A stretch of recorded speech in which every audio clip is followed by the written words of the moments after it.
Magandang umaga mga idol.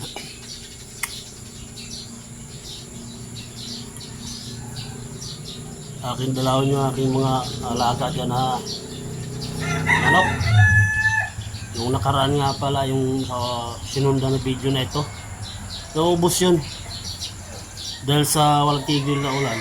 Naubos yun, nagit sandaan yun, yung mga itim, mga milsim black.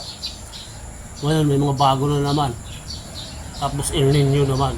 So tingnan natin kung magsusurvive itong mga ito. Yung mga ito yung ginawa kong breeder, ano, yung gold na henny. Ito yung mga bagong pisa niya, mga lahi niya na yan. Tapos dito sa kulungan, bali tatlong inahin to, no.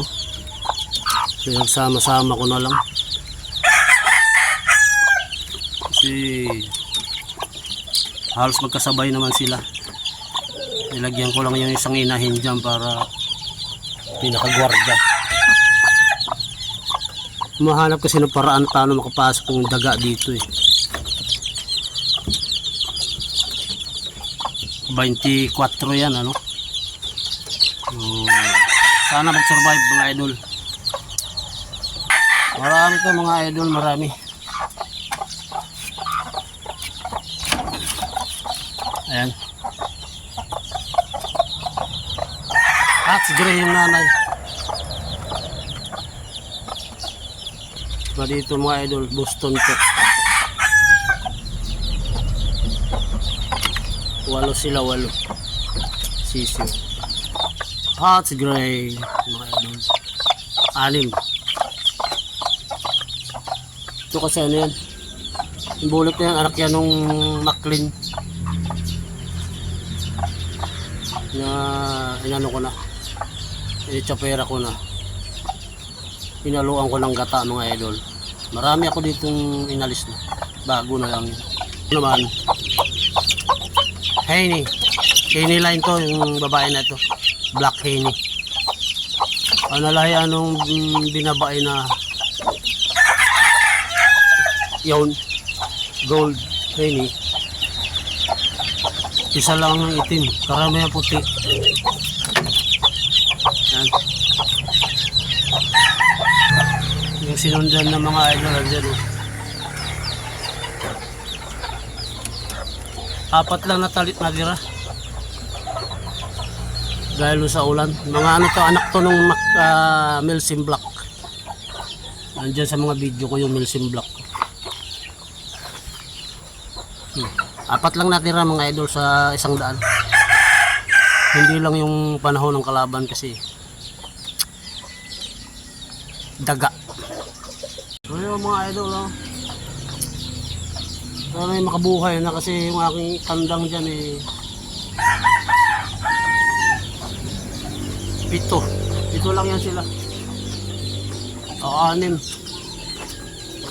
kasama na yung mga broodcock ko na 3.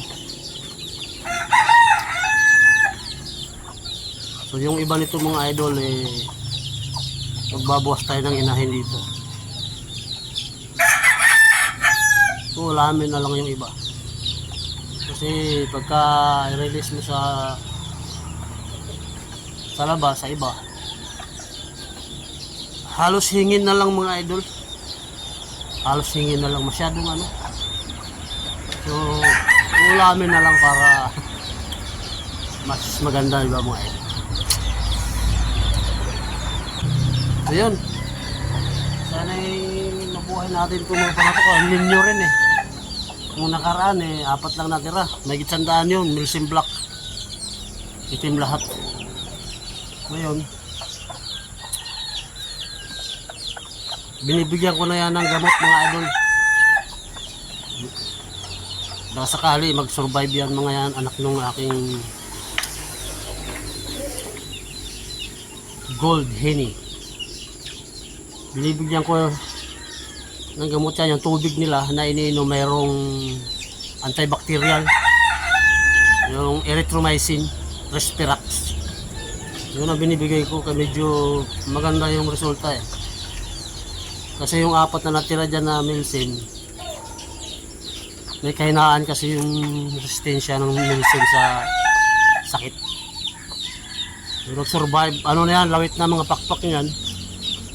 Pinainom ko lang ng erythromycin na Respirax para sa antibacterial yun. Hindi ako nagbibigay ng vitamin. Yung sa tubig lang, antibacterial ang binibigay ko para masurvive sila. Maganda naman resulta ngayon. Yung ating ano, ito yung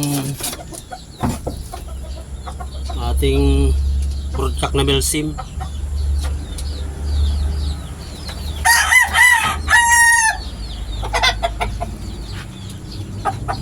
Ayan, meron tayong ano dyan.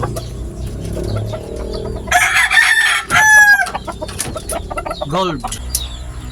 Isa to sa ating pinagkakabalahan. Parang ano ba, investment. Noon, marami ako mga mistiso. I-release ko naman yon pero sa murang halaga.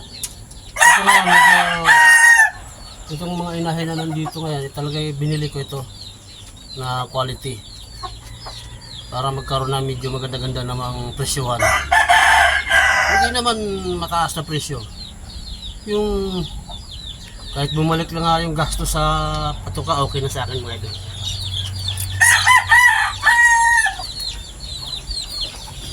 O yun. Yun lang muna ang ating update ngayon. Baga mga Mayo. Doon naman tayo sa bukid mag-gala.